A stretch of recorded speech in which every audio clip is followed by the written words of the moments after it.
नमस्कार दोस्तों।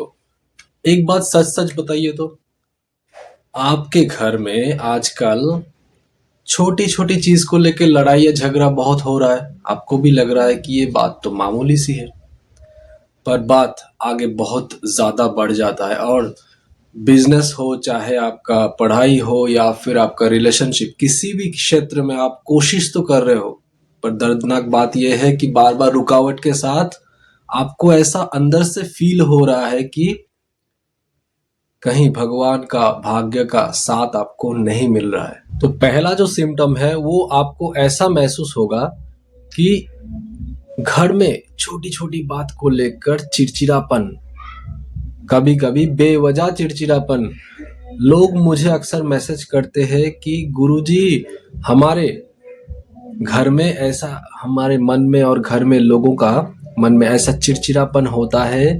पता नहीं, मतलब हमको मान लीजिए कि आशीर्वाद नहीं मिल रहा है, कोई काम सही से नहीं बन पा रहा है, मन हमेशा खराब रहता है, डिप्रेशन, एंजाइटी भर भर के है, पर इसका सही से हम लोगों के पास कोई जवाब नहीं है, कोई रीजन है नहीं। हर दिन ऐसा इनबॉक्स में मैसेज आता है। दूसरा जो सिम्टम है वो है कि आपका चाहे बिजनेस है, चाहे जॉब है, किसी भी तरह का आप सेल्फ प्रोफेशन में हो, आपके पास पैसा आ तो रहा है पर टिकता नहीं है। अगर ऐसा प्रॉब्लम आप भी फेस कर रहे हो तो मान लीजिए ये भी पितृदोष वाला सिम्टम ही है। तीसरा जो सिम्टम है वो बहुत कॉमन हो चुका है। लोग अक्सर कहते आके कि पंडित जी, बेवजह घर में कलेश हो रहा है, लड़ाई झगड़े हो रहे हैं, जो कि होना नहीं चाहिए। इसका कोई एक्चुअल रीजन तो है नहीं झगड़ा और कलेश का, फिर भी हो रहा है घर में। बात बात पे एक रिश्तों में एक ठंडापन आ चुका है, एक दूरी महसूस करते हैं हम लोग। एक छत के नीचे है पर हम मानो कि अलग अलग है। चौथा जो सिम्टम है वो है कि बार बार बीमारी ग्रस्त होना। बेवजह एक आदमी अगर सुस्त हो रहा है, सही हो रहा है, तो दूसरा आदमी बिस्तर पे लेट रहे हैं और बीमार पड़ रहे हैं। इसका कोई अंत ही नहीं है। मान लीजिए एक पैटर्न बन गया है, एक साइकिल बन गया है। तो ये है चौथा सिम्टम। पांचवा जो सिम्टम है वो है शादी का नहीं होना, या फिर शादी हो गया है तो उसमें बार बार लड़ाई झगड़ा कलेश। बहुत सारे ऐसे केसेस आते हैं कि 51 इयर्स एज हो गया, 48 इयर्स एज हो गया, उसके बावजूद रिश्ता नहीं आ रहा, या फिर रिश्ता आ रहा है तो किसी बात के लिए वो टूट रहा है, आगे शादी तक बढ़ नहीं पा रहा है। और जो लोग शादीशुदा है उनके घर में बेवजह का कलेश होता है।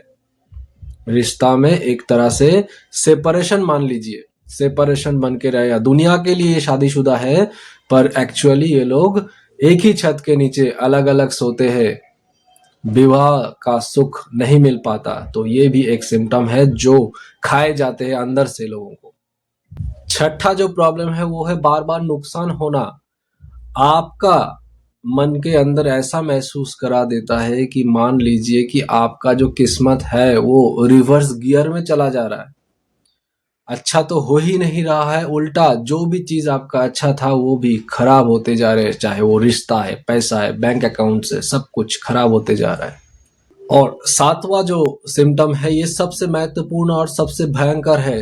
बहुत सारे लोग आपके अंदर होंगे जो सपने में, जो पूर्वज चले गए हैं, स्वर्गवासी हो गए, उनका सपने बार बार आते हैं। सपने में देखते हैं कोई प्रलय हो रहा है, आप संकट में है, कोई लड़ाई झगड़े में आप फंस रहे हैं ऐसे दिख रहा है, पुलिस आपको पकड़ के ले जा रहे हैं, आप ऊपर से गिर गए हैं ऐसे देख रहे हैं। खराब खराब सपने अगर आ रहा है तो मान लीजिए ये सबसे बड़ा संकेत है कि आपके कुंडली में और घर के वास्तु में पितृदोष मौजूद है। तो पहला रेमेडी मान लीजिए कि हर अमावस्या को आपको ये करना है, एक दिया लीजिए, उसमें आप सरसों का तेल डाल सकते हैं और तिल, काला तिल का प्रयोग कीजिए। इसको पूर्व दिशा में मुंह करके रखिए शाम के टाइम पे, और पितरों को बताइए कि जहां पर भी आप लोग हो, हमें आशीर्वाद दीजिए। हमारी जो प्रॉब्लम चल रहा है मन मन इसको सोचिए, थोड़ा सा विजुअलाइज कीजिए प्रॉब्लम को और उनको बताइए कि आप थोड़ा सा हमारे मदद कीजिए, हमारा जो प्रॉब्लम चल रहा है इसको थोड़ा हल निकालिए।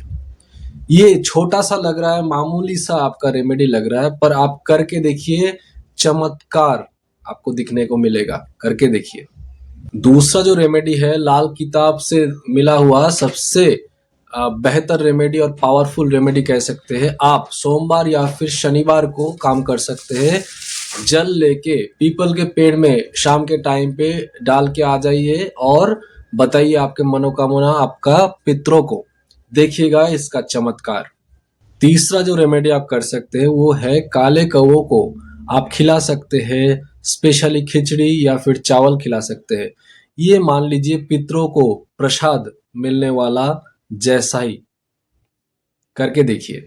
दोस्तों, जो लोग हमें छोड़ के चले गए हैं हमारे पितरों, वो हमसे नाराज नहीं है, पर वो लोग चाहते हैं कि हम उन लोगों को याद करें कम से कम और सही रास्ते पे, सही मार्ग पे चले, बस इतना ही। तो अगर सारे सिम्टम अगर मिल रहा है आपके लाइफ के साथ, ये प्रॉब्लम चल रहा है, तो आप टाइप कीजिए यस कमेंट में, तो हम आपको बता पाएंगे कि एक्चुअली आपके लाइफ में प्रॉब्लम क्या चल रहा है।